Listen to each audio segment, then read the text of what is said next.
Alright, ladies and gentlemen, first person we are bringing to the stage, we're going to show him a mad amount of love. Let's start some cheers and some claps getting together. Ladies and gentlemen, the first person for tonight is Glenn Miles!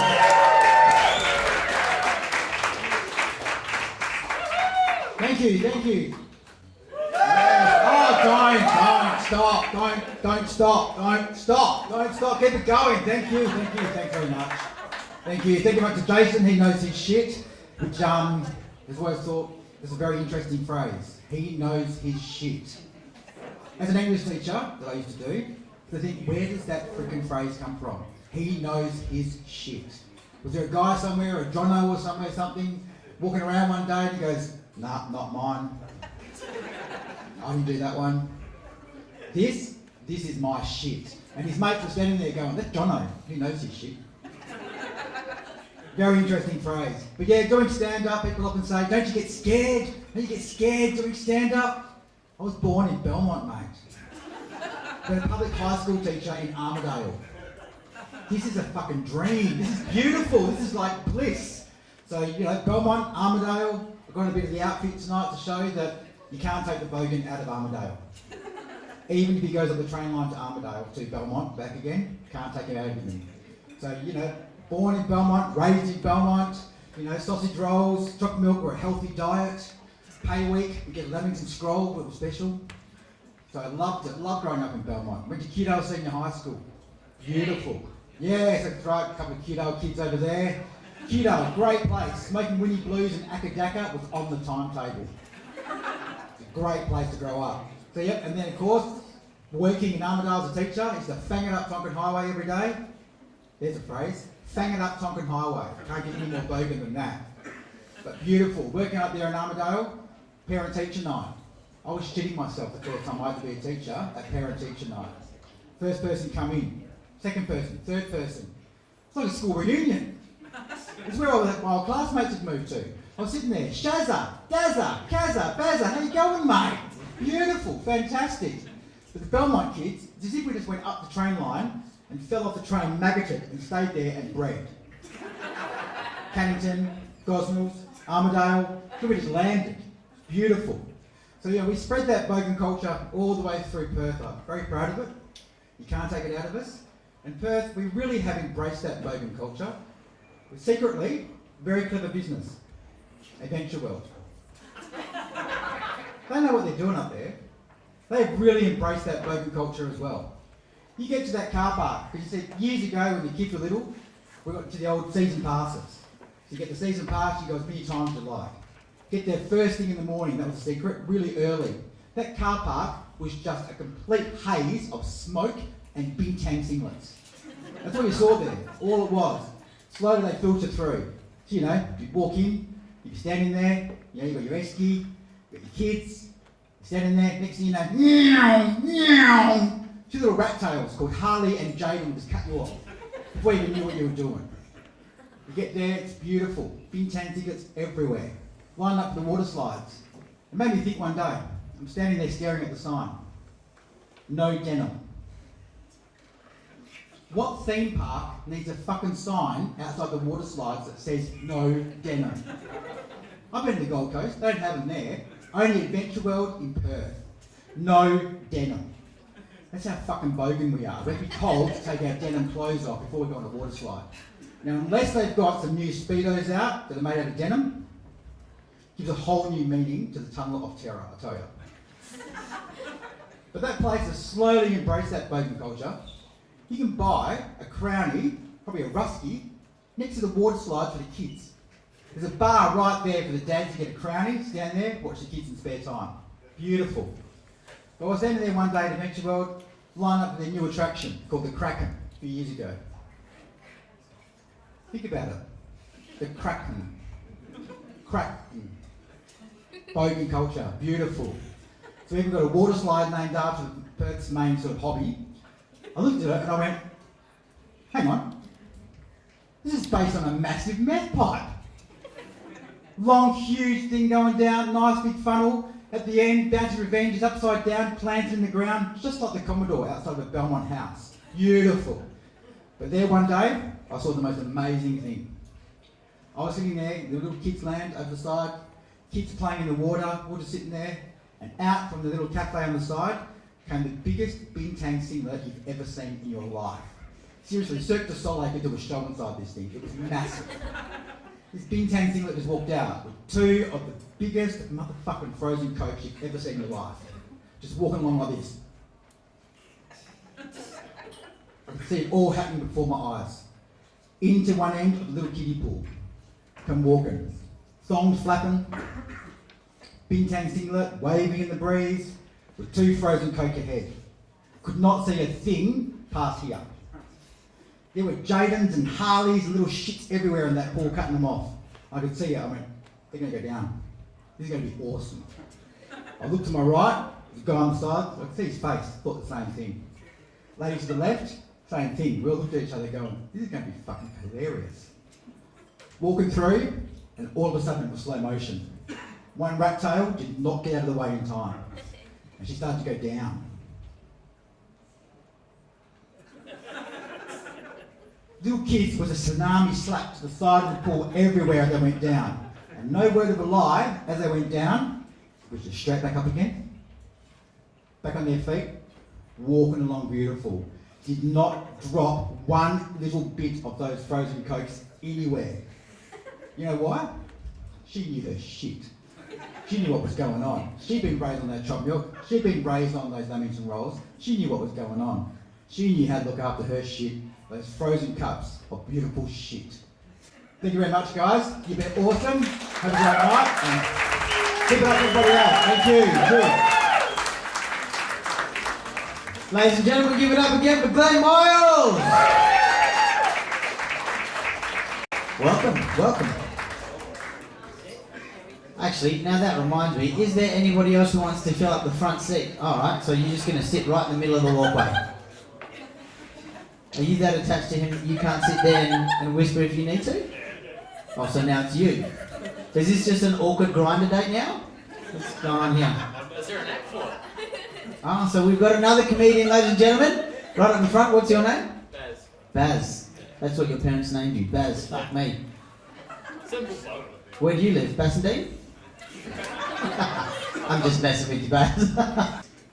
Alright, ladies and gentlemen, let's start making some noise. Put your hands together for the next comedian. Welcome to the stage, Brody Wilkes.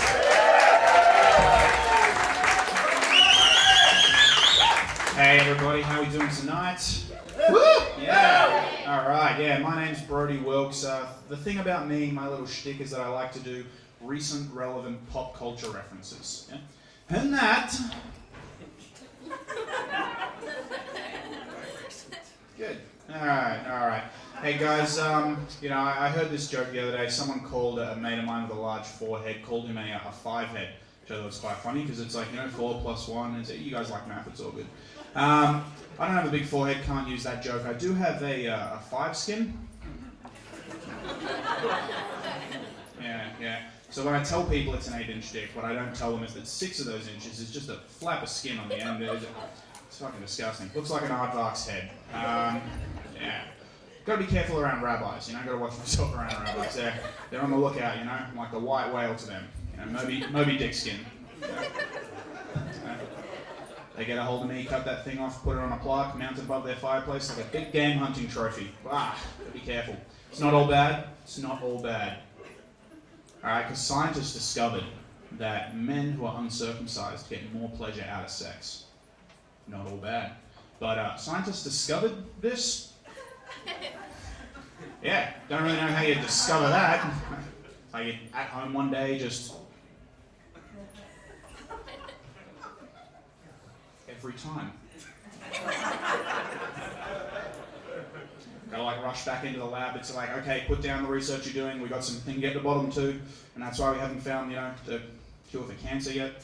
It's like, because doing some real research. And it's like, who draws the short straw in that experiment, right? Because the only way you do that is by jerking 2 dudes off. There's 3 scientists. You got the guy with the clipboard, you got the guy with the stopwatch, then you got the guy with the 44-gallon drum of hand pump Astroglide. He's probably got the knee guards on, probably 2 pairs of safety glasses. You can never be too careful in that scenario. And then you can never really take too much pride in the work that you do, right? You're down at the pub and like, oh, what do you do for a living? Oh, I'm a scientist. Like, oh yeah? What are you researching? Why don't you mind your own fucking business? That's what I'm researching. Oh yeah, well, how'd you get the RSI? You ask a lot of fucking questions, you know? Keep that shit to yourself. Guys. Well, like me and my girlfriend, we're in a long distance relationship. We live in the same house, but you know, like emotionally. But she's a much better debater than I am, much better arguer than I am. And I can't, like, I lose all these arguments. I can't keep losing all these arguments, so I've started taking this course, right? Never heard of it before, not sure if I'm pronouncing this right, you guys may have heard of this. Boxing? You might be saying to me, Brody, why would you take a boxing class when you've already got a natural physical advantage over her? And I say, do not underestimate my girlfriend. Do not underestimate my girlfriend just because she's a quadriplegic. So, no. And she just leans back in that chair and can take body shots for days. So no, don't feel sorry for her. She wins sometimes. She's a biter. It's craziness. So I thought, well, I didn't actually do boxing classes. That's a bit of a lie. I thought about doing boxing classes, but I watched a couple of boxing matches, and I felt like the only moves I could really relate to is when the guy sort of hugs the other guy, and I think whispers to him, just please stop fucking punching me. That's my move. And then the ref gets in between and is like, all right, keep fucking punching him, man. So I didn't do boxing. I did, however, sign up for a self-defense class. And this is no word of a lie, guys. True story. I turn up day one to this self-defense class. It is an all-women's self-defense class. Yeah. And, you know, that's fine. I don't mind training with women. But it does mean that I've spent $200, and at the end of 10 weeks, I'm going to be a certified woman beater. Yeah, but fuck it. Look, I'm not keen on it either, you know. I'm not looking for a job in the NRL. Yeah, it's not the sort of thing you put on your CV, you know. You know, maybe I should have known ahead of time. Like, I've actually got the advert here on my phone for the class. And now, tell me when you think you know that it's an all-female self-defense class, right? Here we go. All-women's self-defense class. Probably should have known better. But you know what? They let me stay. It's very nice of them. To let me stay. They let me stay because in a women's self-defense class, when you're learning how to defend yourself against men, it actually pays to have a man in the class, because in all the role-play scenarios, I got to fill the role of the attacker, which is, you know, great for them. They're practicing against a real man. Not so good for me, though, because when you're always filling the role of the attacker, you're not really getting too many hot tips from the trainers. You know, they're not really trying to help you better attack the women.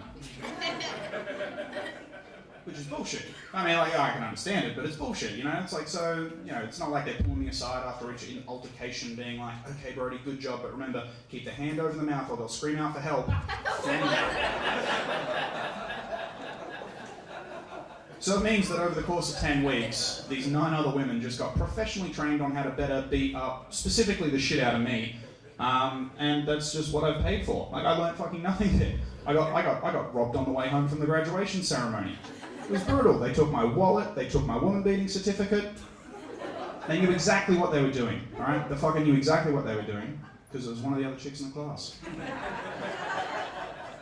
It is ridiculous. Hey guys, so I got bullied a little bit as a kid. Thank you. I got bullied a little bit as a kid.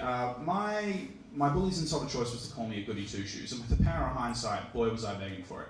Every single day I would walk into that school, alright? Every single day, without fail, wearing 2 shoes. I'll tell you what, man, there's everyone else clobbering around with their 1 shoe on, and in walks this smug little prick, twice the number of shoes as everyone else. You can't blame him. I'd say half the time I copped a swift boot in the arse, every day. And the other half the time it'd be a swift toe. Yeah. Nah, it's alright. I'll tell you someone who isn't a goody two-shoes, Oscar Pistorius.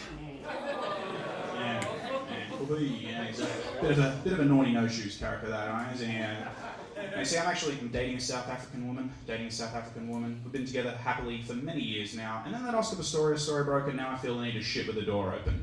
You know what I'm saying? It's like, yeah. So it's like, you know, I know it's all up in my head, I know it's paranoid, but I can't help but feel like everything she does is just another excuse to get me back into that toilet. You know, it's like, oh, I feel like a hot Indian curry for dinner tonight, Brody. Fuck no. I'm going to have my 3rd bowl of all brand for today. Haven't taken a shit in the last 3 years, that's why I'm on stage today. Guys, I've been Brody Wilkes. Thank you so much for everything. Hope you enjoy the rest of the night. Ladies and gentlemen, Brody Wilkes. Beautiful, we'll get this moving on, Lacey. Ladies and gentlemen, stay your round of applause, get your cheers going for Jacob Matan!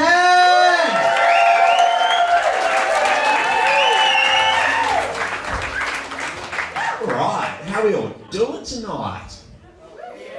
Good stuff, good stuff. So I was watching this really weird show lately. It's about a lion and a witch, and they're in this kind of weird de facto relationship.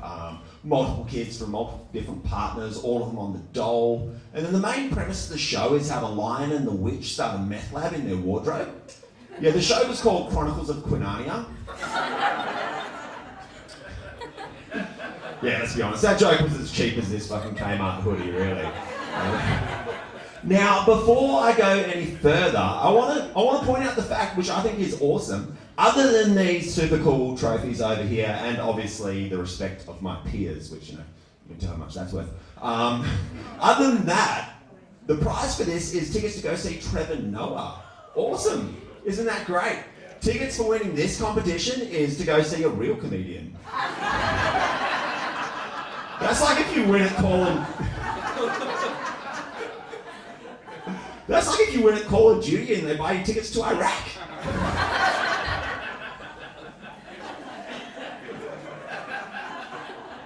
So yeah, I've been doing comedy for about a year now.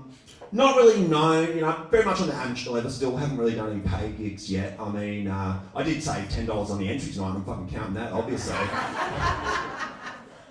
But no, I'm very much on the amateur level, don't have much of a following, but one thing does amaze me, I have so many female fans. Like, yeah, no, it's not like that. No, I'm happily married. My beautiful wife is here tonight. But just every other day on Facebook and Instagram, just have these beautiful, scantily clad young women just trying to add me, just want to be my friend, and I'm like, oh yeah, okay. I open it up and I'm like, oh, Yasmin 8061Z. Wow, that's an interesting name. Okay, she must be a fan of my comedy. All right, cool. And so I look down, I keep looking at the profile, and I'm like, oh, no friends? No one, you don't even know anybody? You have no friends? Oh, okay. Then I go through, I keep kind of strumming through, and then I see they all either work in the live sex chat industry or in the penis pill industry, and I'm like, wow, okay. Then it all starts to click, and I'm like, all right, I know what's going on here. You're a hustler. You're a career woman. You don't have time for friends and family. You don't even have time to be friends with your own mother, but you have time to be a fan of my comedy. That's awesome. That is so good. I'm really happy, I'm stoked. And, of course I want to be friends. Of course I want to chat. Of course I want to be 1 to 3 inches longer with powerful sustained erections.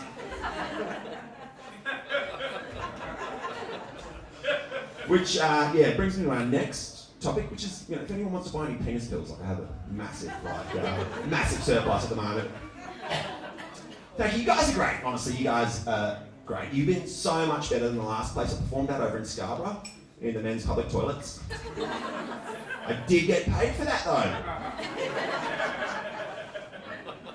No, honestly, I don't know if you guys know, been to Scarborough recently. Scarborough's always had a kind of a dodgy reputation, a little bit kind of seedy. But they're really bringing it up. They're really gentrifying the place. They've got the whole new foreshore development. They've got the skate park, the pool. I really want to go down and check out all the new facilities, down on the foreshore. I really want to check out this new glory hole that just been installed.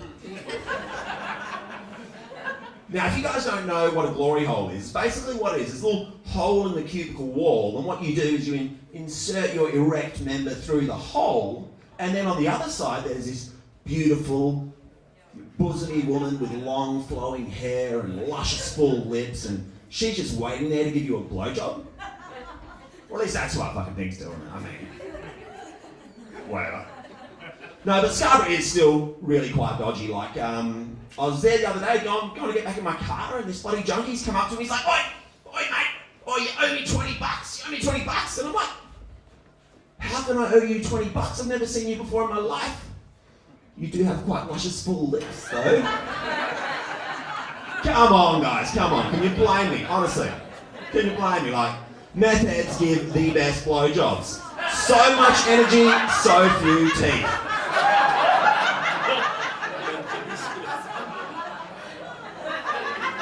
Thank you, that's it for me, guys. I've been Jacob Matten. You can find me on Facebook, Instagram, Tinder, Grindr, the Sex Offenders Registry. Cheers!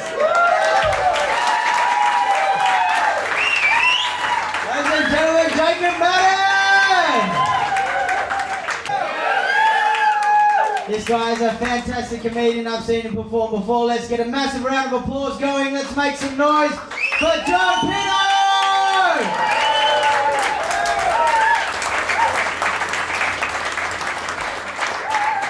Hello everybody. You having a good night? Yeah. How about the front? You having a good night? Yeah. At the back, you having a good night? Yeah. To be fair, this is the most people I've seen in the Bastardine on a Wednesday since about a year ago. So give yourselves a round of applause just for coming out. This weather's making me homesick. Making me really homesick. You can probably tell from my accent, I'm from Mirrabooka. Born and bred on the avenue, lived there all my life. Nah, it's a lie, I'm from Naramara. It's just down the road there. It's a nicer suburb, to be honest. Listen, enough about you. Let's find a few fun things out about me. I'm going to say a couple of fun facts, okay? Fun fact number 1, my dick is the same size as 2 IKEA pencils.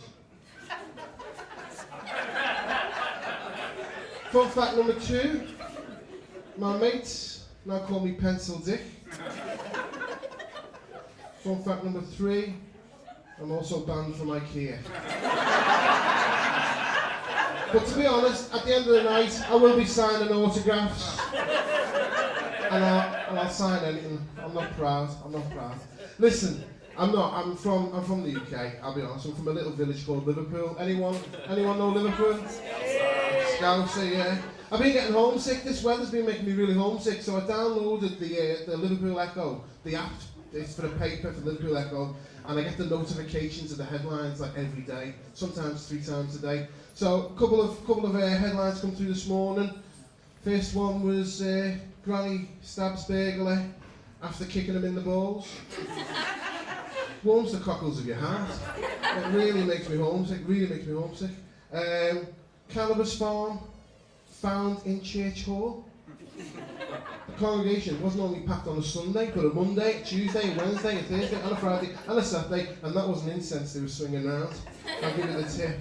There was a lot of smiling people and a lot of hallelujahs in that church hall. But 3 found dead on golf course. Absolutely shocked. I didn't even know Liverpool had a golf course, to be honest. But my favourite was young comedian makes it big in Hump Day comedy competition, takes out the final. Oh, sorry, that's tomorrow's headline. Thanks for trying to laugh, I appreciate that. Audience didn't get the joke because it was too clever. But anyway, listen, 19 out of 20 of the most deadliest creatures live on this continent. 19 out of 20. Fucking hell. Do the maths. Anyone here ever been bitten by a tiger snake? No, because you'd be fucking dead. Who said yeah? No. That was your time. Yeah. Anyone been bitten by a redback? Yeah. Did you survive? Yeah. Sorry, I'm slightly cross-eyed. Yeah. Did you? Well done. Well for me, because if you hadn't died, you wouldn't be able to do that. Anyone ever been swooped by a magpie? That's number 20, ladies and gentlemen. That's number 20. Since 1972, no one has died from a redback bite. Since 1972, there's been 74 magpie-related deaths in Australia. Do the maths. I'm not a mathematician. That's number 20, ladies and gentlemen. You don't hear Attenborough going, the Western Australian magpie. This is my Attenborough impression, I apologise. The Western Australian magpie. Probably the deadliest fucker you'll ever meet. No one tells you that. I come to Australia, decided to get fit, jumps on the bike, thought I'd pedal down to the oval. Well, it's downhill, so I rolled down to the oval. So I'm rolling down to the oval. What the fuck? Guys on pedaling. What the fuck was that? Suddenly out of nowhere, this black and white beaky thing, right into the side of the head. I swerved off into a bus stop, took out a Somalian family, and an off-duty postman, and the bastard magpie carried on attacking me. Then I was bitten by a tiger snake, and then a redback got me. I know what you're thinking. You lying bastard. You've never been on a bike. It's true, I haven't. I've never been. Raffles. Anyone ever been in a raffle? Again, come to Australia, some guy comes up to me in the pub and said, do you want to go on the raffle? I says, yeah. What's the prize? He says, a tray. A tray, a plastic tray, a wooden tray? And he says, no, a tray of meat. Who fucking raffles a tray of meat? What? I said, where is this tray of meat? He said, it's on the bar. It was 42 degrees, I could smell the fucking lamp. It was fizzling away. And it was stinking. And then the sausage, the snacks, snack sausages, I fucking don't know your terminology. But they smell gorgeous. Smell absolutely gorgeous. But then, Saturday afternoon, where's my mic stand? Saturday afternoon, Bunnings sausage sizzle. Oh. $2.50 for a fucking sausage sizzle. It's cheaper than anything else. $2.50, you can be crafty though. What you do, you can put as much sauce on as you want. What time has they got fucking true scouts, bastards, going to take about it? You know, it's a charity. Loads of sauce, loads of mustard. But you can be clever. You can say, any chance of a few extra onions? And they give you a few extra onions. And you go, oh, any chance for another bun? So they give you another bun. And while you're there, you say, can I have another sausage as well? Throw another sausage in. I call it a Bunnings double shot. So you don't even go into Bunnings, forget your fucking nails and your piece of wood. You've got two buns, 2 sausages, loads of onions, as much fucking sauce and mustard as you want. And you're just off back to the car, fucking happy. Just about to take a bite, boom, fucking magpie. Right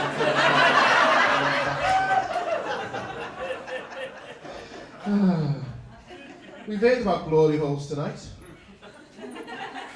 Anyone use one? Other than glory hole king over there. Again, I'm no expert, but they're never the fucking right height.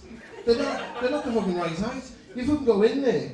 You know, I mean, who in the right mind would go and stick the fucking cock through a hole in the wall and go, I wonder what happens to that. I wonder what's going to happen there. So listen, when it's scarred.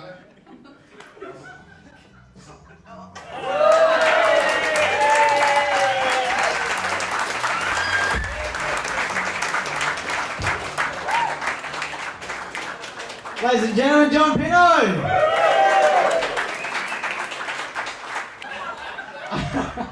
Well, that completely fucked my joke up, so let's move on to the next comedian. Ladies and gentlemen, are we ready? Beautiful! Next comedian, you got 6.5 minutes. Like John showed you, you'll get cut off at 7:10. Pretty sure those headlines aren't reading comedian wins whatever fucking newspaper you put it in. That's not going to be the headline. This is my favourite name for the evening. Ladies and gentlemen, give it up for Tank Stain!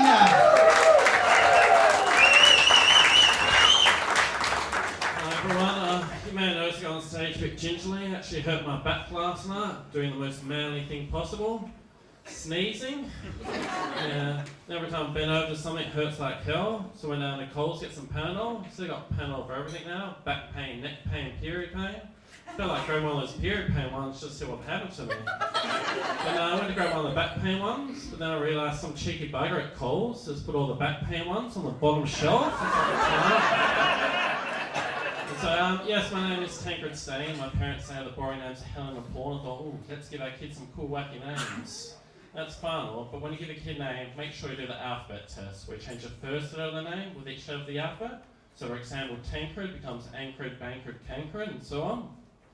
Obviously, my parents get all the way through the alphabet, because if they got to W, they would have realised the name then becomes Wankred, which the kids at school found out. But it gets worse. Also at school, I found out my middle name's an Aboriginal word. But people here know what the word Gunnar means in the Aboriginal language.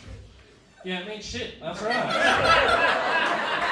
But wait, it gets worse. If you were paying attention earlier, I did indeed say my last name is Stain. So in high school I was Wankred Shit Stain.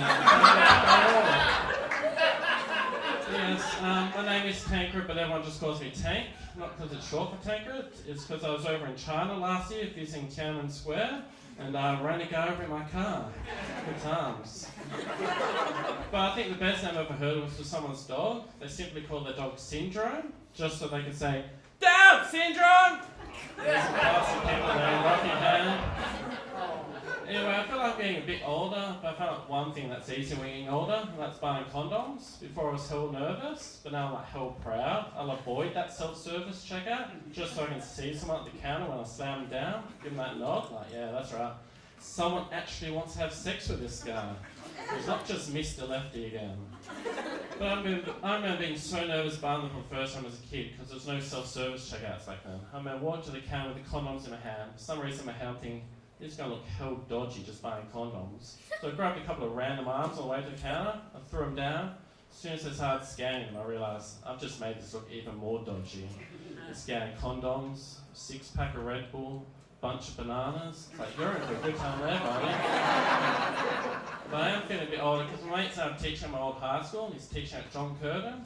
And he asked me, oh, what's your most memorable moment there? I said, oh, it's got to be when they appeared on that TV quiz show, It's Academic, competing against other schools. They did really good. They actually got to the semi-finals, and they actually buzzed on the last question of that. If they got it right, they're into the grand finals, but if they got it wrong, they're out. And this was the question they were asked.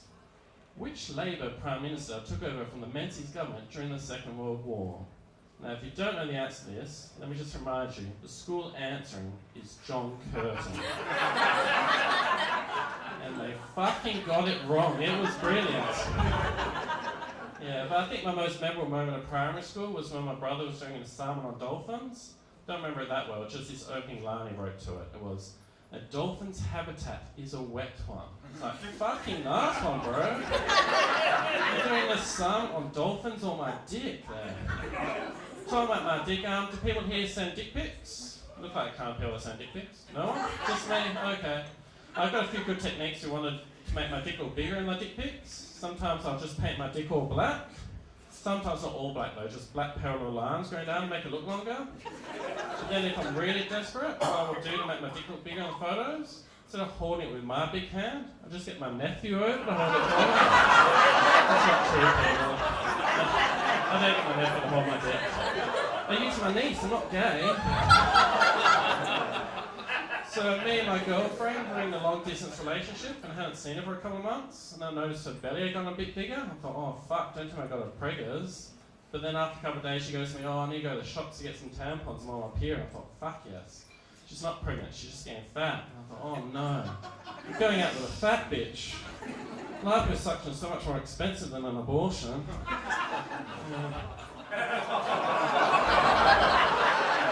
So after that, I tried out online dating, and I was filling out my profile information, and I came across with a question asking relationship status. I had a drop bar of different answers, and I thought, call me old-fashioned, we're in a dating site, surely your answer should be single. And what's with the answer, in a relationship, but it's complicated? Give that answer, you have to say why, like, in a relationship, but it's complicated. Because I want to bang other people than like my wife. Or, in a relationship, but it's complicated. Because it's with my brother, you know, shit like that. So yeah, I gave up on online dating while doing on a Friday night, since I organised for the babysitter to come around. Then when she gets there, I hope she doesn't ask, where's the baby and why I'm not leaving? Those are going awkwardly. And I tried to write a love song this afternoon, but then I couldn't find a word that rhymed with necrophilia. Closest I got was necrophilia, get it in ya. And so last weekend I drove through a police booze bus and the officer pulled me over and he goes, oh, this is just a random breath test. I said, mate, it's not particularly very random, is it? You sit up on a main road here, you organised this big police bus to be here, and there's 60 officers in a straight line down here. He goes, what do you mean 6 officers? There's only 3 of us here. I thought, fuck, I must be more pissed than what I thought I was. He goes, look mate, I just need you to blow long and hard in this till I tell you to stop. And I was like, whoa, whoa. As I told my uncle, fool me 3 times, shame on me. Alright, thank you very much, I'll leave it with that. Ladies and gentlemen, thanks, Dave! Alright, we'll get this show kicking on. Let's keep a round of applause up. Let's make some noise for the next comedian to the stage, Kathy Parr!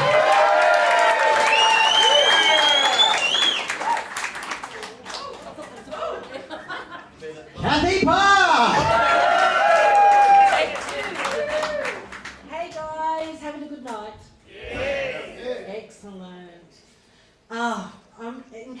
noticed, I am a girl, okay? So unfortunately I won't be talking about my dick, okay? I'll be keeping it clean and I won't be talking about my dick. Anyway, I'm Kathy, okay, and I'm a single mother with 5 kids to 5 different fathers. And I'm also very short-sighted, and I'm an alcoholic. And I'm an alcoholic. And I just, to top it all off, I think I might be going through menopause. But I'm not exactly sure. So anyway, I'm just going along and I'm thinking to myself, I've got to get to the doctor and get this sorted out. So I'm going to the doctor and I'm saying to him, I think I'm going through menopause. And he goes, well, Miss Parr, why do you think you're doing that? And I said, and he's rattling off the list for me. He goes, do you get headaches? And I went, yes. And he goes, do you get hot flushes? Oh, yes. Okay, do you get mood swings? And he goes, and I'm like, oh, fuck off. And he goes, okay, do you have a dry mouth? And I'm going, sometimes, yes. He goes, well, congratulations, you're going through menopause. To think all those years ago, with those 5 kids, I was pausing between men, and now I'm going through fucking menopause. Oh, shameful. Anyway, it all happens. It happens to the best of us, as they say. So anyway, I'm just going through the Cleo magazine in the doctor's surgery, and I come across an article about how to pick up men. And I thought, here we go. At my age and a single mother, I can get all the luck I want. Oh, lucky me. So I come across the one particular article and it says, find your soulmate in your shopping trolley. What? Find your soulmate in your shopping trolley? You've got to be kidding. If I looked inside my shopping trolley, it'd be so shameful because it contains 2 weepy DVDs, 5 blocks of chocolates, 2 packets of Twisties, 2 packets of Cheetos. I'm screwed. There's no way I'd pick up a man with a trolley like that. But anyway, moseying right along, I was in the traffic the other day, and I'm stopping at the traffic light, and there was a car that pulled up alongside me, and it was a little hatchback, and I'm in my hatchback, and he's revving the shit out of his little hatchback, and I'm thinking, what are you like? You know, you've got a hatchback, you know, tinier than mine, mate, you know, get over yourself. And he's trying to just smoke up the tyres, and the driver's giving me the, you know, I'll let you on, and I'm just like, get your hand off it. And he's still smoking up the tyres, and it just gave me an idea that I hear, okay, I've got a hatchback, but this hatchback, you better be careful because a panel van pulls alongside him, and then he's egging us both on, smoking up the tyres. So I just sort of think, well, that just proves one thing, that a little hatch like his is just a panel van going through puberty. Pause. What a joke, unless it was a 1940 or something. Yeah, so anyway, in case you haven't noticed, I'm really packing shit up here, you know. But anyway, in case you haven't noticed or heard about on Facebook, I am a proud cat mum. I know, it's so cute, you know, little shit. And it seems that she likes to talk to the neighbour's cat, who's this big buffy tomcat, right? And every morning she wakes me up for breakfast and says, look, you know, and she gives me the headbutt against my bedroom door. She's bigger than I thought. And she starts the meowing, she's like, meow. And I'm just like, my God, is my cat going to kill something? And I'm over at the door and she's facing, you know, she scoots off to the kitchen. And she's looking in the direction of the tomcat. And she climbs up onto the kitchen sink and looks out the window and yells at this bloody tomcat. The tomcat's just probably scratching his balls minding his own business. And she's just up there going, meow, I'll get you, mother. And I'm just like, oh my God, I've created a serial killer or something, you know, what have I done to deserve this? So anyway, I fed her and she shut up. And, but she's just all full of all these really amazing little noises. You know, I've never had a cat before, so it's quite a buzz to, you know, have a cat that's just so vocal and chatty to you. You know, it's like having a child. But anyway, four legs are better than two sometimes. So I'm just happy with that, you know, because I'm now a cat lover. You'd have thunk it. But anyway, and she's really fussy about her food. I give her like 3 choices: chicken that looks like spew, beef, cat food that looks like brown spew, and then there's seafood that looks like pink spew. So I'm going, okay, Sylvie, what would you like? And she's sniffing. No, not that. And then she gives me the bum. If she doesn't like something, she goes. She gives me the bum. So I thought, okay, you're having beef, bitch. So I'm pouring this out, and she gives it a good old sniff. And she starts headbutting the bowl. Oh, this time. Gosh, it's still pretty loud, isn't it? But anyway, she finally picks the beef and she's just scoffs it up in one go, and then she goes,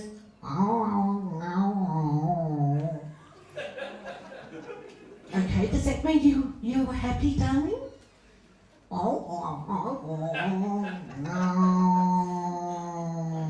thought, is she gonna kill me?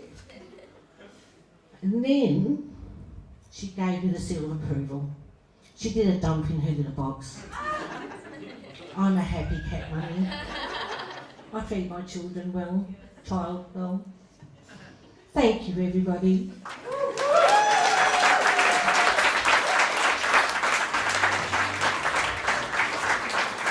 Ladies and gentlemen, Kathy Parr.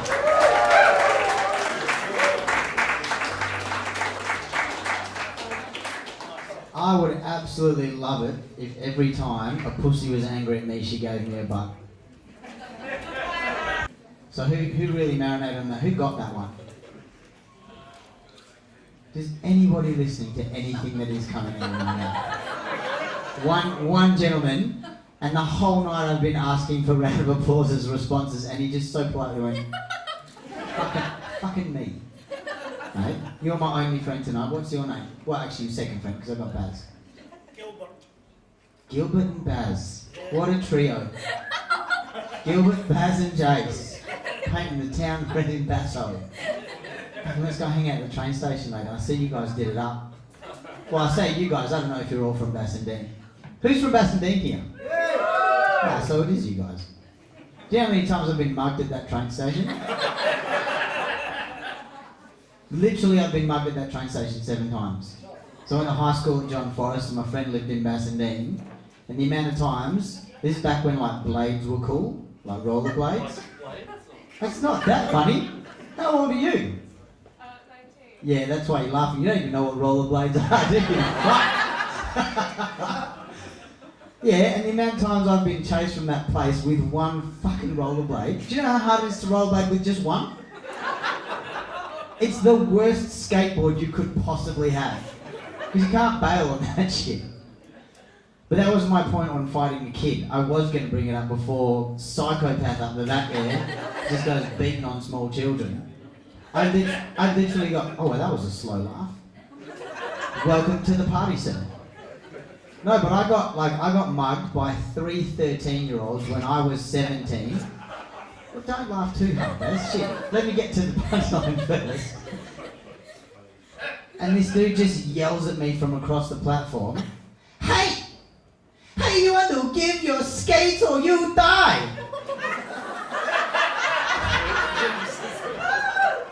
At first I was like, fuck, that's a weird accent for a white dude. So I yell back at him, I'm like, no thanks. Like, trying to be polite. I don't want to fight a dude who's yelling at me with a weird accent to his face. But I was like, no thanks. I like my blades. I'll keep thanks. While he's yelling at me, I noticed 2 other guys coming over from the other side of the platform. He's still yelling. He's like, hey! Hey, you motherfucker! We're going to take your blades! And your wallet! I was like, I don't have a wallet. He's like, fuck you and take your pants then! I was like, what the? That's a big jump. Like start out a t-shirt. Shit, you know, de-pants me. Anyway, by the time they get to the side, I realise that these guys are 13 years old, right? And you guys can obviously see, I'm not the tallest person in the world. But fuck it, my parents told me that when you want to pick on somebody, you pick on someone your own size, yeah? So I beat the shit out of these kids. Absolutely beat the shit out of them with one blade. They took one fucking blade. But I live to fight another day. These are still the bruises I've got. I'm actually as white as you guys. Anyway, ladies and gentlemen, the next act we've got is actually a duo. So I'm wondering if possibly if they win, that means there's 2 tickets to Trevor Noah. And if they don't fucking win, I want the other one. So, ladies and gentlemen, let's make some noise. Put your hands together for Nick and Parade!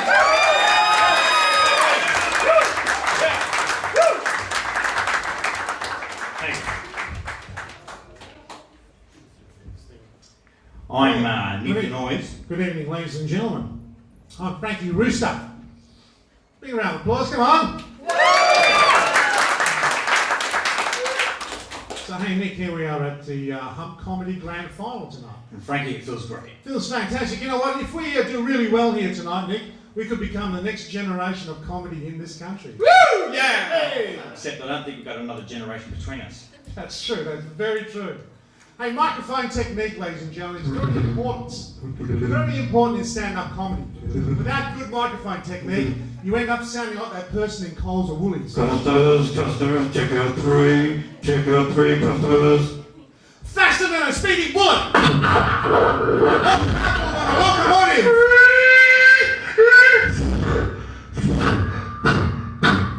Able to lift tall buildings in a single bound.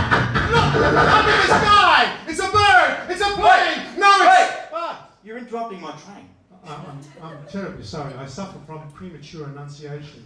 Can I finish my train? Yeah, finish it, by all means.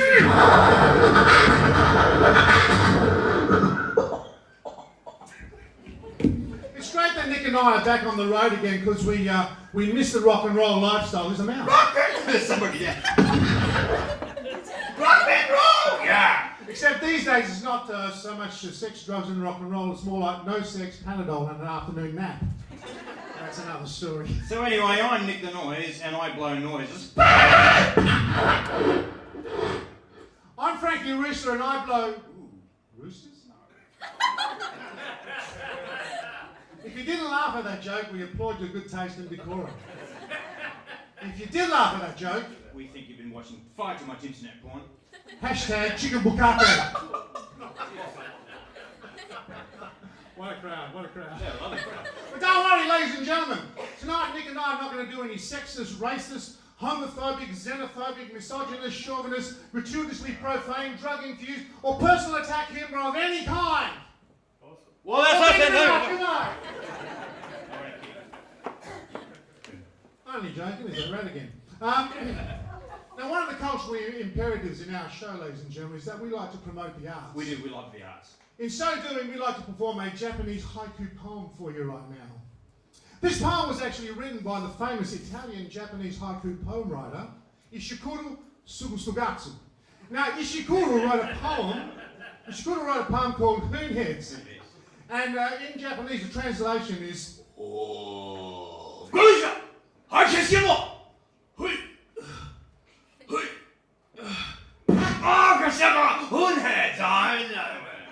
So here's our interpretation of that poem. You gone there, mighty! Get on ya, tiger! Now the haiku community is outraged by our interpretation of that poem.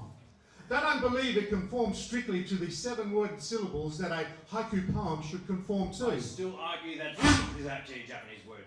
That's V-R-U-U-M. It is. But times we made, we lost that argument. Now Nick and I, we've been on the road a lot lately. We were going up to Kalgoorlie the other week. We were going up there for a gig at a mine site, right? And minding our own business. It was very late at night. And all of a sudden, this flying...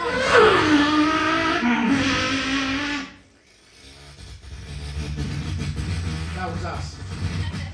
got in a second then.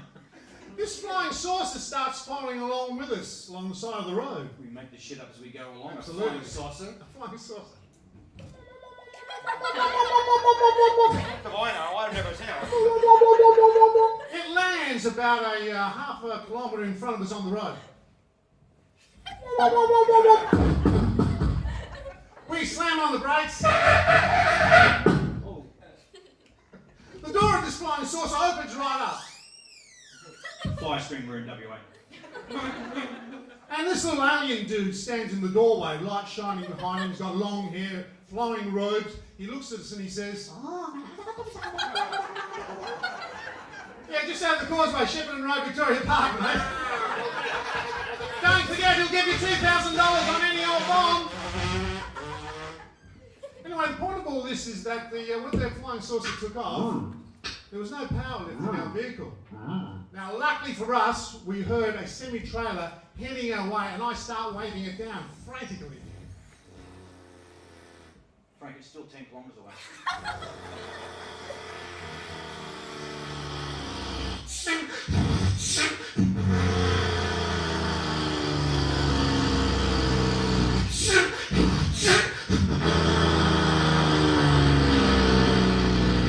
Fucking big truck.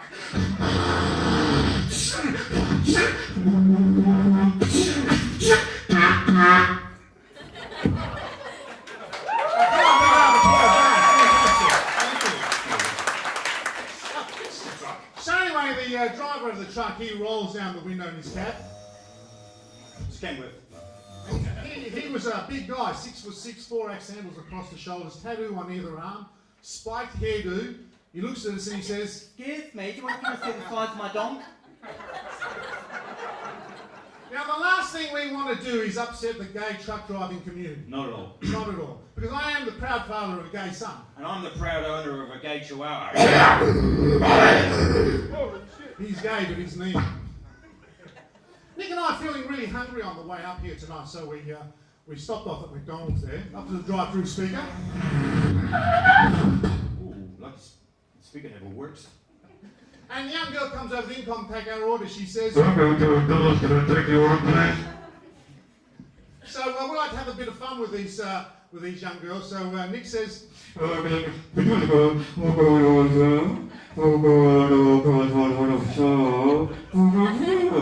she said, "Would you like drinks with that order, mate?"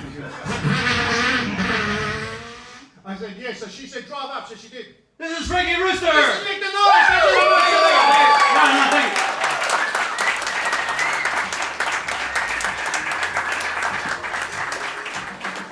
Ladies and gentlemen, give it up again for Nick and Frank. Ladies and gentlemen, we ready for our next comedian? Yeah. Beautiful, let's start making some noise. Put your hands together for Jeff Staten.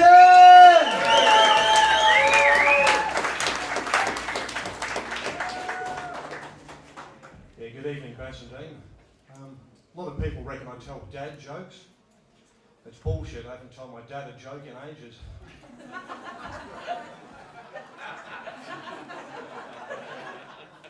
Keep it rolling, I don't mind.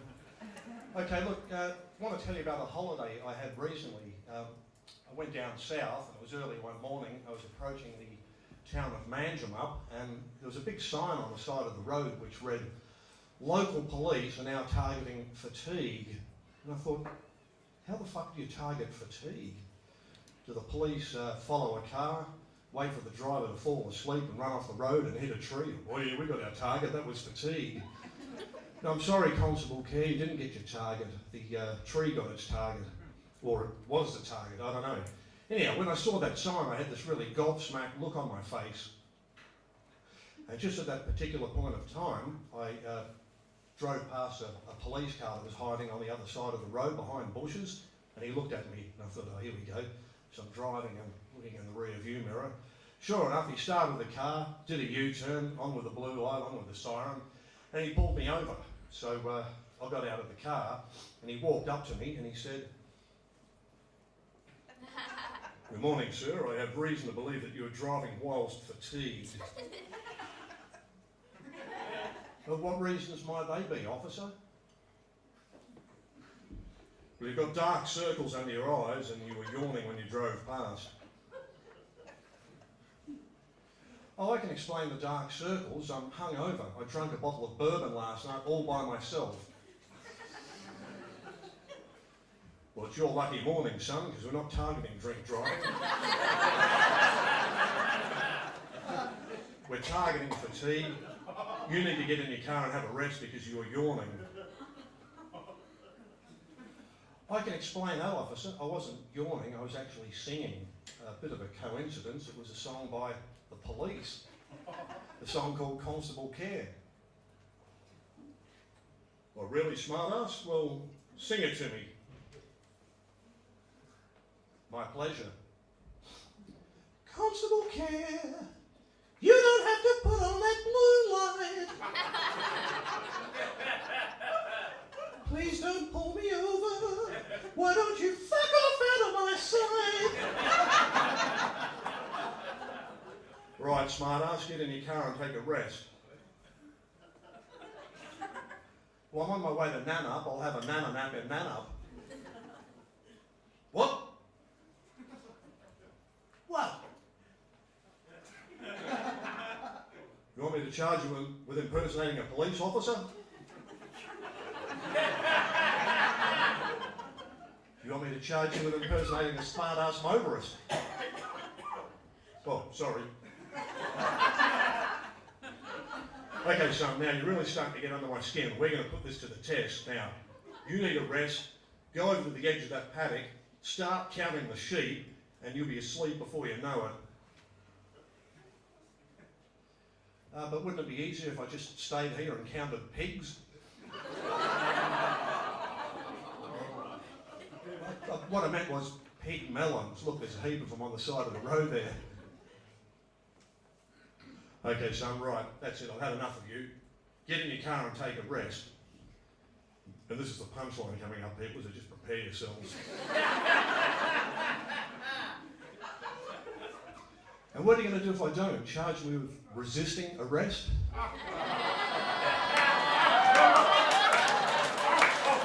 Give it up for Constable Care. Yeah, give it up for me as well. A bit of a stage hog in case you hadn't noticed.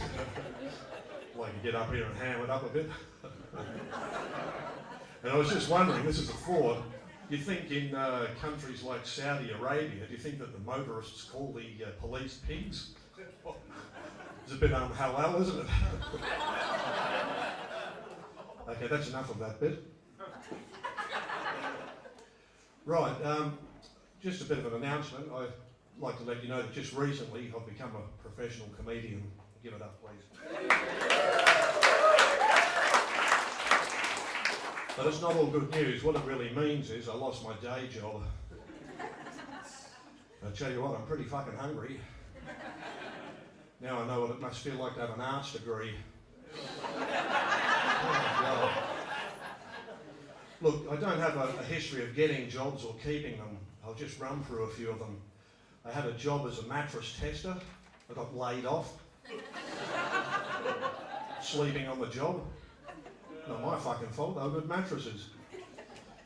Worked at the Fremantle Cemetery. I used to prepare the graves. I was retrenched.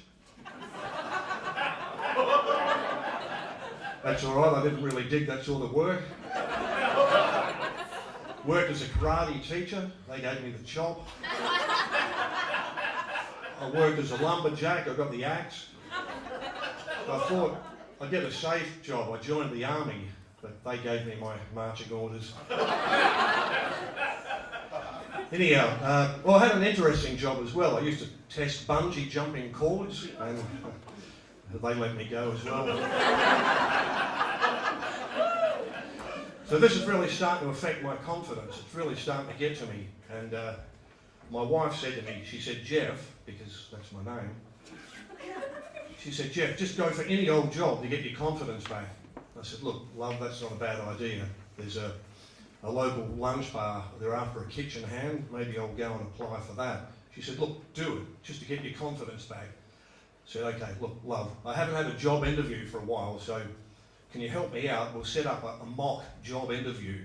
Now, you go into the kitchen, I'll come in a moment, we'll do the interview, but you've got to promise you'll give me the job. She said, I promise. So anyhow, she's in the kitchen. I wandered in a few moments later, completely naked. She said, what the fuck's going on? I said, I've come in for a kitchen hand job.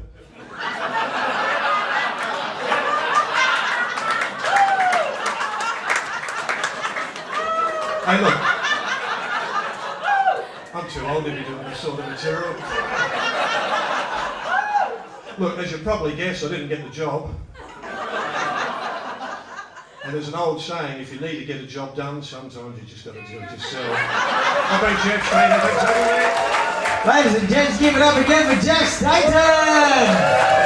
2 more to go. Ladies and gentlemen, let's start make some noise. Put your hands together for JP Mack!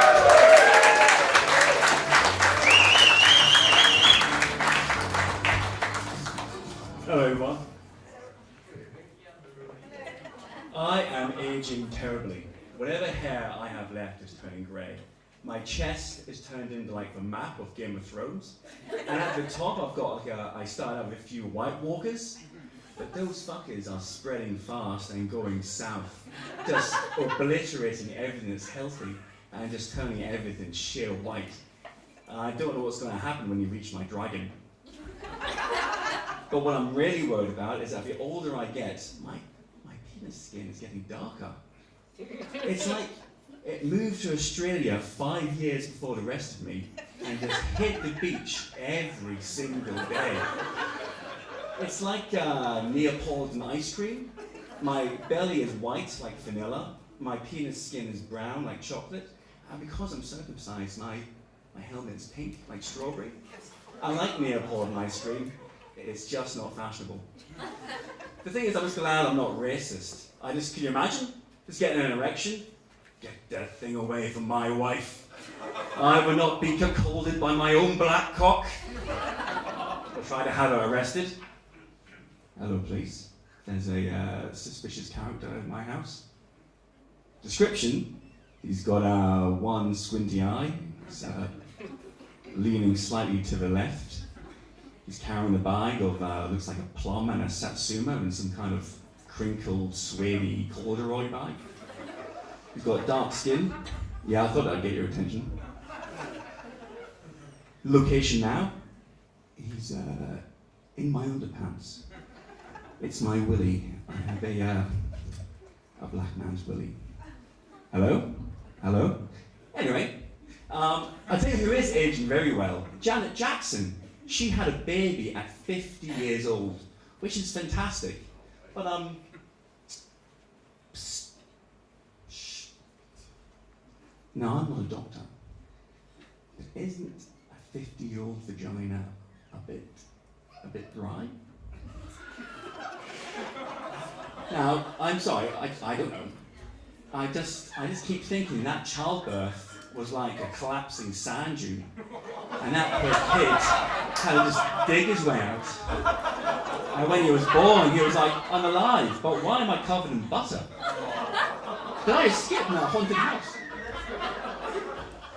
One thing that means you might not like me is I would not give up my seat on a train for a pregnant woman. I just won't do it. She's not elderly, she's not infirm, she just likes cock too much. And she can stand there and rubbing her tummy. Oh, per her. She can stand there rubbing her tummy, but that baby's fine. It's just your feet, love. Get over it. But I will give my seat happily to any mum of 2 or more kids. Not one, because one's hard, but it's a learning curve. 2 is like having 10 hungry dogs, high on speed, running around in different circles, shouting and shitting, and sticking their tongues in blenders and electrical sockets. That mum is a fucking hero, and she'd only get my seat. I should also carry her shoulder high wherever she goes. I do like being married. It wasn't a big thing.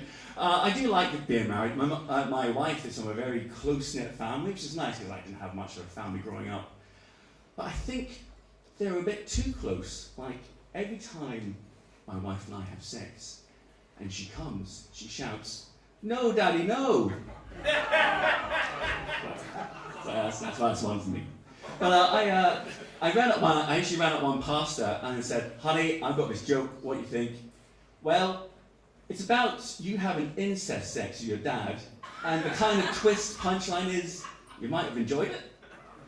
And then she said, "Today's the first anniversary of the death of my father."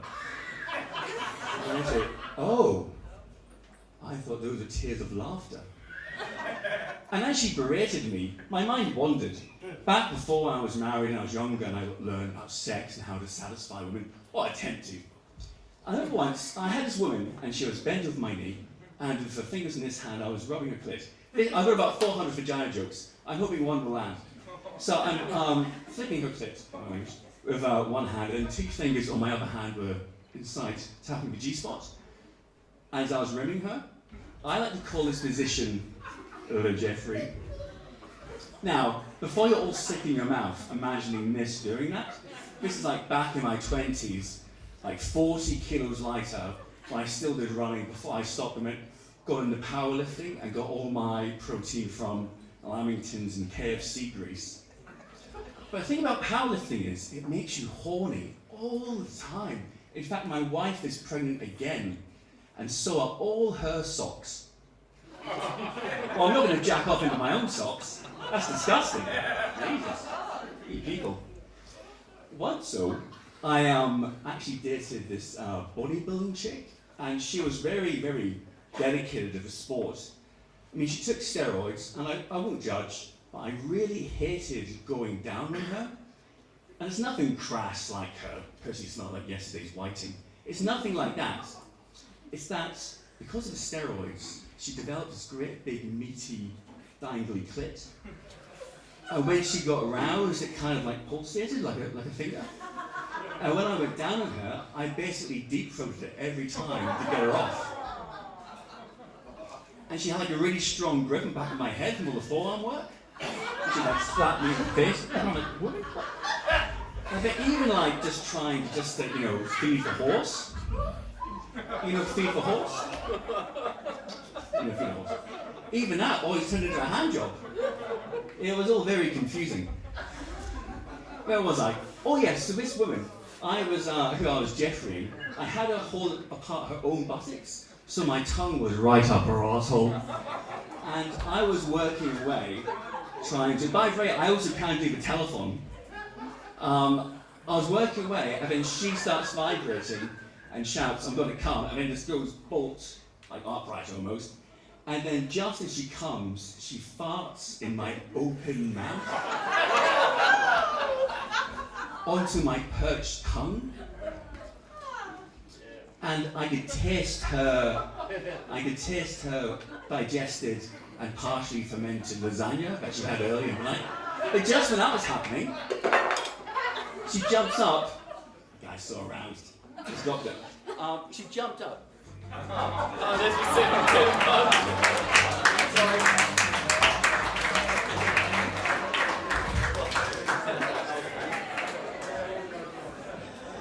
Ladies and gentlemen, JP Mac. Alright, ladies and gentlemen, without further ado, our final comedian for the competition. Let's make some noise, put your hands together, and please welcome to the stage, Tim Kershaw! Alright, let's get this fucking train wreck back on the road, shall we? Holy shit. Too graphic. I'm gonna say that. 0 for that guy. Hey, my name's Tim. How we doing? Alright. Woohoo. Any other Tims in the house? 0 Tims. You know a Tim though, right? You know Tims. There's only 2 types of Tims in the world. Completely drug fucked Tim. Flamboyantly gay Tim. That's it. You've never noticed that? That's it. 2 Tims. Both of them will suck your dick for some coke. I know that much. I know me and Tim. Hey! Hey! I'll do it. You've never noticed that? You ever see us at the party? First guy in the pool. Oh, what a dick. In the pool and then trying to tell you how good it is. Get in the pool, bro. Get in the pool. Yeah, Tim, you took everyone else's ecstasy. you know, temperature really isn't your problem right now, bro. You're vibrating at the speed of sound. Like, maybe you should relax. Is he going to be alright in there? Yeah, it's just the first wave. He'll get out eventually. Gets out, no pants on for the rest of the party. Oh, what a dick. Calling to someone really nice, like a Michelle or a Sarah. You know what I mean? Starts telling about the Illuminati, shit like that. Like fucking sound energy and pyramids. Ugh, I know I am. Oh, cock. Gross. We're mainly jerks, Tims. We're mainly jerks. But that's, no, I don't think that's really my fault. You know what I mean? Like, you mould to your name. I didn't pick it. I just got used to it. You know? Like, we all mould to our name. Don't you know that we... Don't you think? You could say that, like a Chris? Any Chris's? Yeah. Chris, you're not going to say shit, are you, bro? You're going to say shit. Probably stealing someone's wallet right now, aren't you, buddy? Check your pockets. You don't think? There was a Baz here. We know Baz, right? Top bloke, legend Baz. Take one for anyone. Baz, crushed cans on his head. Baz, ah! Look at it, I can see the ring right now, bud. How many did you do today? 7? That's just breakfast. Don't you think? Oh, you two are mates, right? Oh, alright. What's your name, man? Levi? Fucking. Watch out. Yeah. Levi and Chris, best mates. I'll tell you that much. Levi, what do you do, bro? I work at Harvey Norman. You work at Harvey Norman? Yeah. You sell... Nah. Don't sell anything? I work in the warehouse. I think you're fired, bro. I wouldn't go in on Monday. You work in the warehouse, stack shit. Levi stack stuff? Yeah, pretty much. Who are your two best mates at work? You got no mates. Levi's got no mates. That's Levi. Out the back. Trying to steal people's shit. Yeah. Anyone see the Olympics lately? No? Was it Commonwealth Games or some shit? Man, how random's that? Like, Australia wins every gold medal? Why are we racing third world countries? Why are we celebrating that? No, they actually need it. And we're running along just trying to wear in our Olympic pants or some shit. Don't you think it's a little unfair? Do you think it's why we didn't even do the referendum? We're like, nah, like 3/4 of our GDP comes from the Olympic Games. Just mining gold out there. Like, why are we taking it out of the ground? We just steal it off these people. You know? India needs that shit. No one else is... Was it the Olympics as well? Anyone into the Olympics? Nah. How fucking shit is the Olympics? You know what I mean? Why are we even doing the Olympics? For, like, one, it's boring. Who wants to see the fastest people running around? Like, who cares? And 2, what a waste of money. Absolutely. Do you know there's like world hunger? How many problems have we got going on at the moment, you know? And we go and spend $1 billion on the Olympics? Don't get sad. I'm not saying change anything. Just sending the wrong people. Send the homeless guys. Make them do some shit. You wouldn't watch the homeless hurdles? Oh my god. Now that's entertainment. Now we're finally watching shit. I'm not saying change anything. You know what I mean? Like, we'll fix them afterwards. But let them run a few races. Have you ever seen a marathon? No, it's boring as shit. Marathons are the worst. No one's ever made it to the end of a marathon. It's not like an entertainment sport. Although, if it's a meth marathon, that's 77 hours I would watch. Glued to the screen. Who's going to win? No one knows. India's there. Oh, the US. They're going to win a lot of shit, aren't they? Hey? Like, what have you got? Heroin people. Fix them after. We need to make some money. You know what I mean? Like, we've got to do some marketing. We've got to get this thing together. Like, there's housing. It's a good point, right? There's housing there so we can fix them and bathe them in the pools and stuff. But who cares about watching people win races in a pool? I want to watch people who've never swum try and swim. How about that? What about some Sudanese people? What do they do? You know what? They're not even going to make it to the end of the pool. We've got synchronised swimming. Bang, we've just cut some margins. Let's just watch them spin around and try and get out. Right? You know what I'm talking about? Entertainment. The real shit. We're spending money, we're fixing shit, and we're watching some fun. No, javelin. Who would you watch do javelin? I don't know.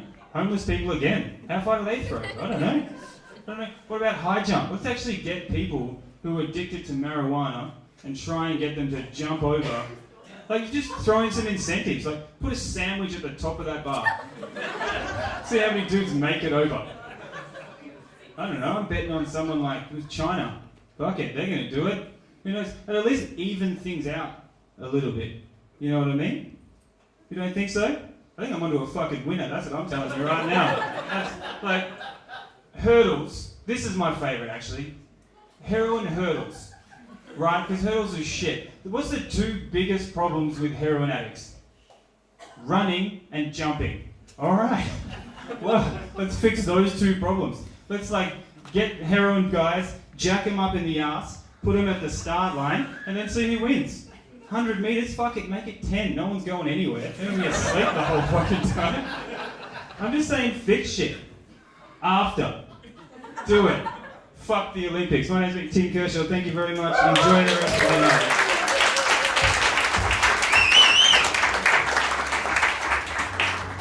Ladies and gentlemen, give it up again for Tim Kershaw. Let's hope he never applies to be a politician or try and run fucking anything.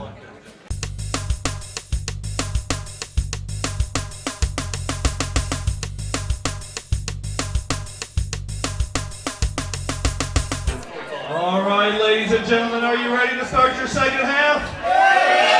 All right, big round of applause and welcome to the stage, Jason Wood.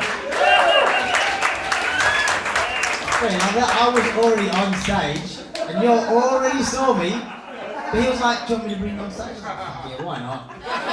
Why not get a little bit of extra applause if you can? Now, where's my friend who said I wasn't funny before? Ah, you fucking left. See, now I can't even see who said that. Do you want to come sit at the front? We'll have a chat. I love people who challenge comedians, so open invite. Oh, that's right. You know what, Levi? I take it back. You don't have the smallest pussy in the room. The smallest pussy is just back there. Chicken? I thought you were calling me chicken. I was like, man, we just made friends before. What the fuck is that about? No, so, ladies and gentlemen, I haven't actually done a set tonight, but we've got two other comedians to come up and finish your evening. Would you guys like to hear some comedy from me? Oh shit, fuck, these guys are keen as shit. Alright, I'll do it just for the front row. Even if the rest of you don't give a shit, I don't care. No, so I've actually been doing comedy for about, say, give or take 3 years now. I've been lucky enough to perform all around Australia. We did Melbourne Comedy Festival this year. Yep, awesome round of applause. Fucking Jesus, way to step apart. Just like I just nailed comedy in Vancouver, America. No, I'm actually kidding. I was just going to see where I had to set the bar for you guys to actually give me a round of applause. No. Shh. What were you saying? No, we're all listening. Well, I'm short. I'm just looking out to a crowd. What were you saying? I said, of course you're kidding. You're not that great. Oh, that's okay then you. She's the one who stole my rollerblade. You motherfucker, run me back. Turns out it's a white guy. How weird would that be? Oh, the comedy just writes itself when it's racism, doesn't it? It's alright, I can say it. Dazza has a black friend. Don't worry about it.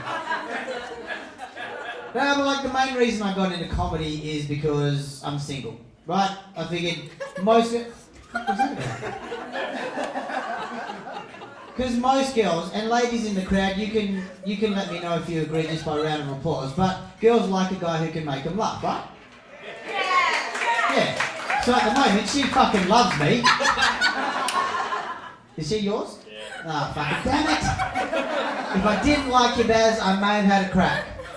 But if you think about it, we could be like a reverse Oreo, right? Yeah, well, obviously you guys can't be like the brown outside, because that's just weird. Or we could be like the Bunnings sausage sizzle that John spoke about. Piece of white bread, black sausage. Too much sauce. Too much sauce. Not for you, maybe for her, I don't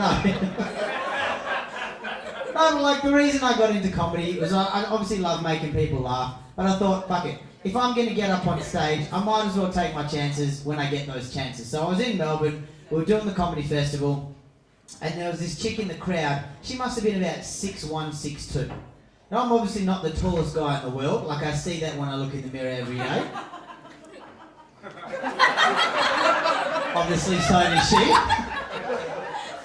But I'm like, whatever, like I'm a pretty confident dude, I have the ability to talk to people, I'll try my luck. After the show, I go up to her, and like back in the day, I've been single for like 10 years, right? No word of lie, I promise you, hand on heart, I've been single for a decade. Why? I don't fucking know. But, went up to her and I figured like back in the day, you used to just be able to talk to a chick, right Levi? How old are you? 19.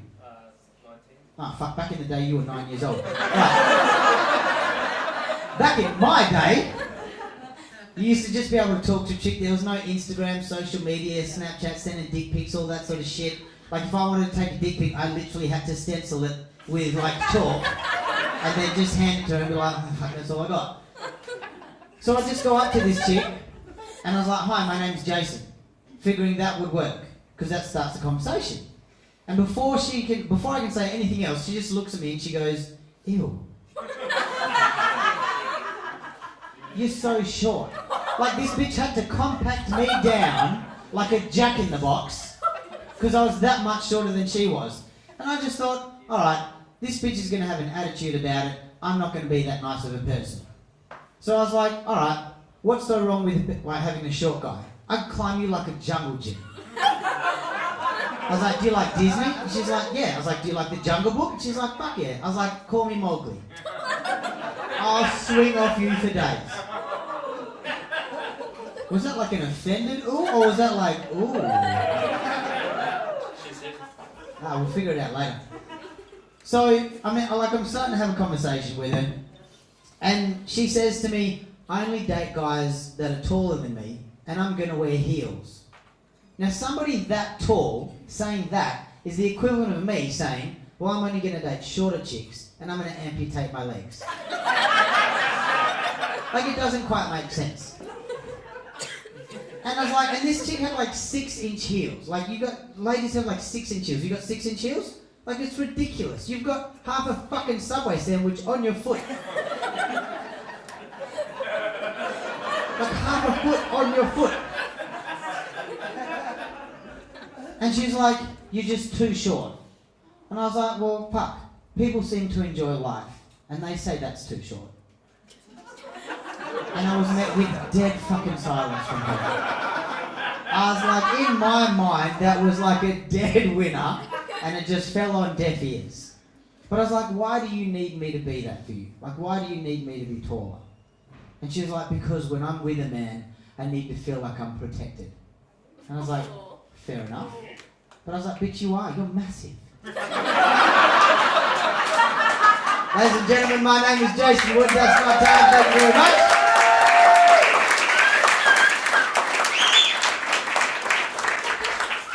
Now, are we ready for our final two comedians of the evening? Fuck yeah. I literally did that because I forgot his name. Ladies and gentlemen, you remember that energy we asked for in the first half? I'm going to need you to do it in the second half. Levi, don't shake your head, I can fucking see you. Let's start putting your hands together, make some noise, ladies and gentlemen, for Mr. Glenn Spree!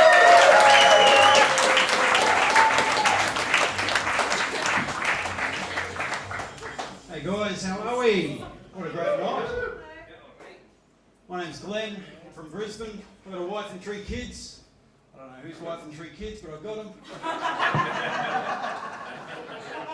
But they're ungrateful. I'll work hard, put food on the table, a basement over their heads, and it's always like, oh, please let us go. That's not true. I do have a wife and 3 kids, they are mine. Just the other day, my young son came up to me, asked me for an iPad, so I poked him in the other eye. Hospital took care of the rest. I've been self-medicating a fair bit lately. I like to take Imodium and laxatives simultaneously. Helps helps to give meaning to the feelings of indecision I harbour inside. It's been really hard getting out of bed lately, but at my age, still being hard when you get out of bed's a good thing.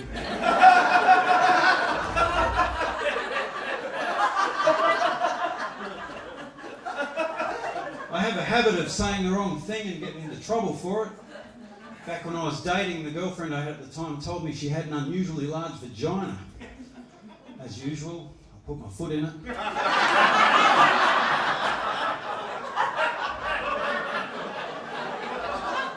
But dating was tough, you know, dating was tough. It was never good. I always thought it was ironic that women with an hourglass figure had absolutely no time for me. But I'm past that now. I've moved on and a whole lot older now, and I'm at that age where my hair's going grey, which is disappointing. I found some grey pubic hair the other day, which was even more disappointing, but not so disappointing as it was for the other commuters on the train. It was a bad morning for everyone. Hey, have you noticed you can't use the word moist anymore? You notice that? People don't like it when you do. But I don't know how else to describe Aunt Fanny's muffin.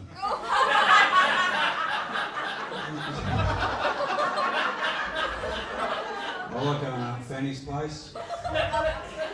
She often invites me to drizzle cream all over that warm, moist muffin, which I enjoy. Can I just make the point right now that joke, I've not said one rude word in that entire joke. It relies heavily on innuendo, double meanings, and of course, I rely heavily on the fact that the audience has their minds firmly in the fucking gutter. And I'm happy to report that you guys are a bunch of filthy fuckers. So thank you for making that joke work. It's very generation specific though. You can't go telling that joke everywhere. Just it wasn't like too long ago I told that joke to a bunch of my parents' friends. And that was probably not a good idea of endearing myself to a bunch of 80 and 90-year-olds. But I had a crack at it. I told them that joke and they totally took me literally. They just went totally over their head. I just ended up with 24 senior citizens looking at me going, his auntie must be an exceptionally good baker. He's like, if we ask him nicely, perhaps he'll give us the recipe. But all the while, old Kenny's over in the corner. Kenny's an old legend. He was sitting in the corner with a blanket over his lap going, I keep telling Joyce if she wants a moist muffin, she's got to stick a banana in it.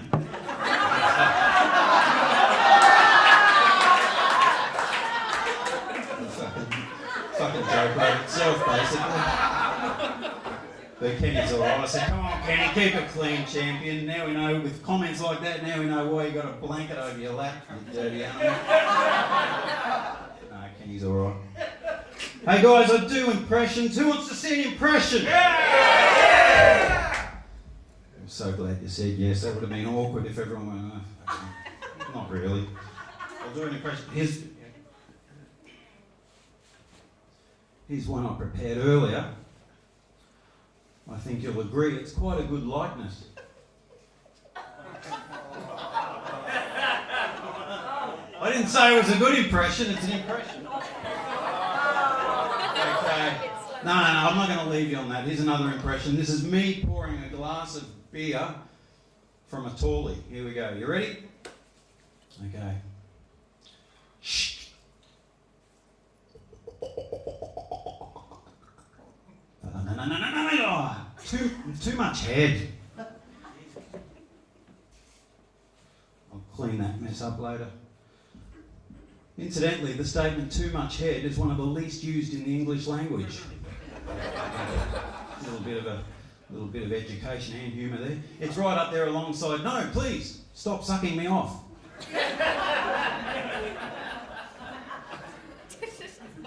You'll notice I don't segue much between jokes. That's because on a stage this small, that'd be downright dangerous.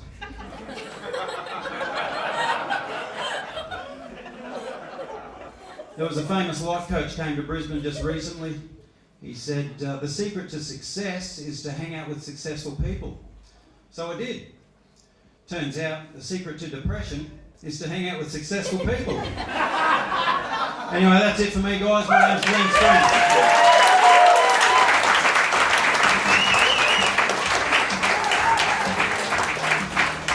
Ladies and gentlemen, give it up again for Glenn Spring!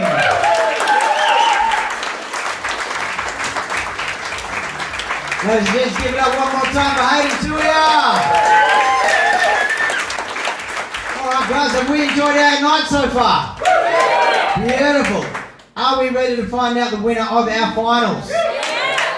Beautiful. Let's give a massive round of applause. Bring the man behind Flying Camel Comedy to the stage. Ladies and gentlemen, Jiggy!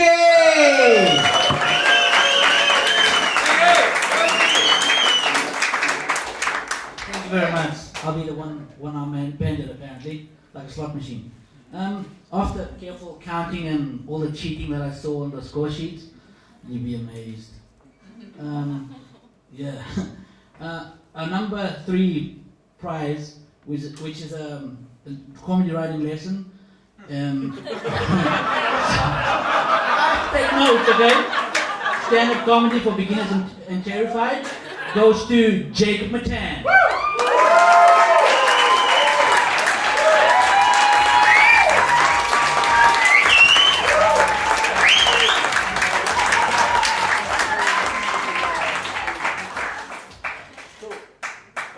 Number 2 prize is from Elite Property Cleaning, who sponsored us. I would like to call out Lisa Fortune, who's the director of the company, to come award the prize.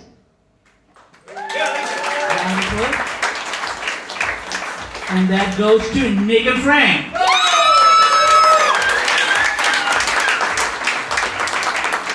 Nick and Frank.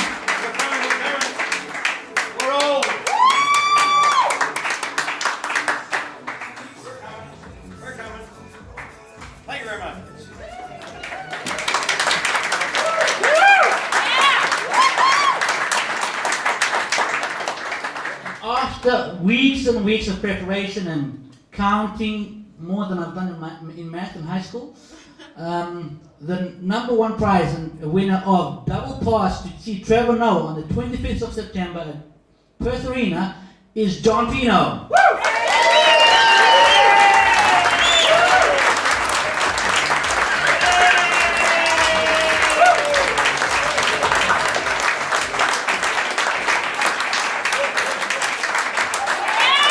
Ladies and gentlemen, give it up for your 3 final contestants!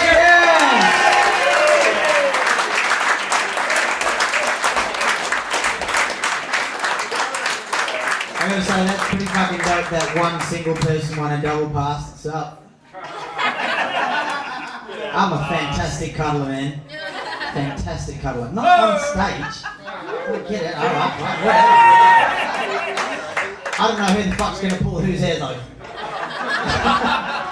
Alright, now, with the end of the competition, I just want to do something, and this is for the sake of social media, to get Flying Camel Comedy out there. Obviously, if you guys enjoyed yourself, treat it like a vegan and just fucking tell everybody. But what I'm going to do, are there any vegans in the crowd? No one gives a shit. He really enjoyed that joke. Now, what we're going to do is, who knows Kevin Hart? So you guys follow him on social media?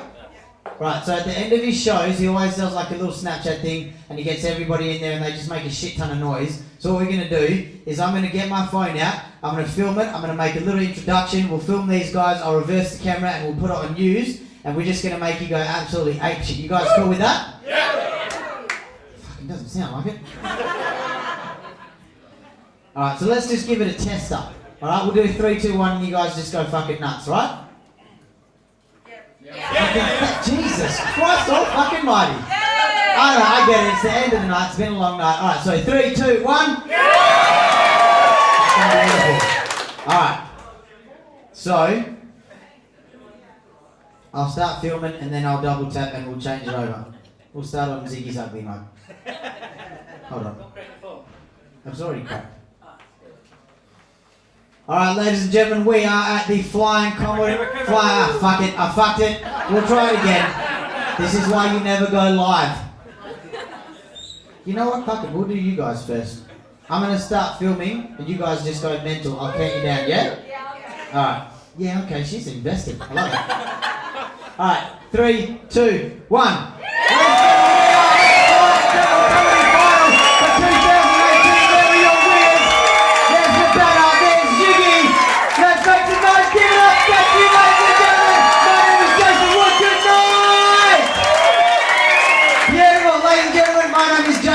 I hope you've enjoyed tonight. Thank you for enjoying the stage with us. Enjoy the rest of your evening. Good night.